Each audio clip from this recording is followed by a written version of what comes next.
Welcome to Growing Super Hot Peppers, episode number 6. Today is February 20th, 2017. I started this YouTube channel on January 3rd, 2017, about 6 weeks ago. And at the time, most of these were just maybe popping through germinating pods and or maybe an inch high out of the... So they've come a long way in 6 weeks. I've had a couple of different issues with some of these that I'd like to share and how I'm dealing with them. The first issue that I am dealing with is these four right here. These four right here. Notice the severely pale white leaves. I've been talking with some people, some super hot pepper gurus who have told me that this is a nitrogen deficiency more than likely, and they gave me tips on how to properly feed them using slow acting and fast acting nitrogen type fertilizers.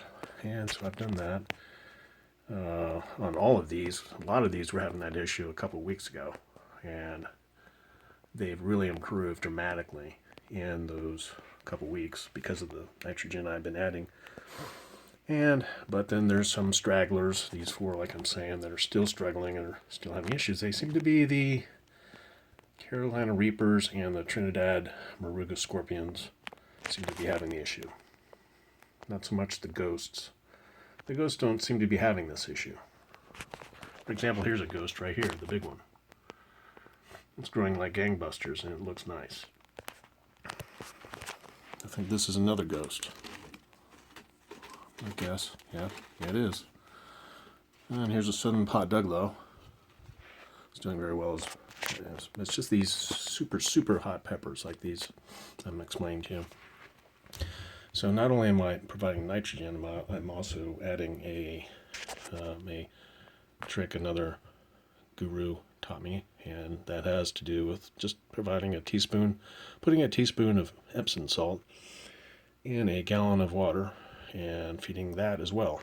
So these four here are going to be my experiment using that Epsom salt. I'm not going to do it on any of the others in here.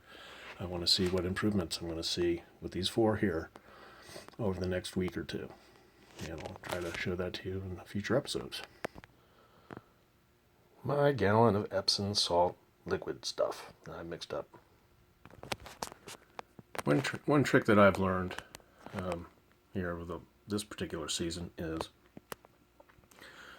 that I've noticed that the type of I tried the bottom, putting the water in these trays and letting it soak up through the bottom into the holes that are in the bottoms of these. And the problem I was having doing that's a great method to get to the roots first without, the idea was to try to keep the tops of these pretty much dry, but the bottoms of them, soaked, the roots soaked in the liquid that would be soaking up in through these holes that you place the fertilized or the liquid in, or the water in here. The problem I was having was that I put the water in here, it would soak in, but it would just get too super saturated with these. The soil would just get too super saturated, and there was no way for it to really dry off or evaporate. Because as soon as it would evaporate, the water would evaporate off the soil, more of it would get sucked in from the tray. So I like the top watering method better because I can control the amount of water that goes in each one of these. It's my personal preference. One thing that I'm learning here really, is you don't need a really deep, when you're planting these seedlings, you don't need a super deep cup to do the job. It doesn't need to be that deep. And the advantage of using these clear cups is that you can see some of the roots. Well, if you look carefully, some of these you might see the root system in some of these. This one's not a good example, but I like clear cups. I don't like the red solo type cups. You can't see the roots. So, yeah, but I got off track there for a second. What I was trying to say was that I let all the moisture in these in the soil evaporate to the point where it's basically bone dry, sort of like this one here. This is bone dry. It's basically bone dry soil in there, almost bone dry. You know, it's almost time to water them again when the soil gets to be near bone dry. You know, it's moist, and like the next day you come down and you're like, oh man, this is pretty dry soil on the top here, really dry. And when you pick up the cup, it's obviously really light. It's time to start. It's time to saturate it again with some more. You know, give it some more water. So. Some of these cups right now are just super saturated with water, and the only way that I can really deal with that is to put them closer to hot, you know, for me is to put them closer to the heat lamp or the grow light. Helps evaporate the moisture from the soil a lot faster to get. So, well, here I've added the Simicote pebbles, or whatever you want to call them. They're the slow acting. You can see them right in there. In fact, added those to most of these cups, and I'm also feeding them what I've got on hand is a Miracle Grow, sort of a vegetable fertilizer, kind of a liquid. So between the fast acting and the slow acting nitrogen, I think I'm pretty well covered. And I guess I could get some fancy fertilizers, but I've got what I've got on hand right now. I guess I could get super fancy, but I'm not going to do that yet.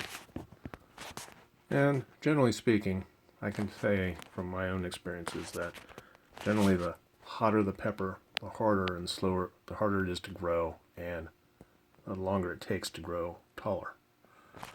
So if, for instance, I look back here and I see these are Trinidad Cherry Reds. These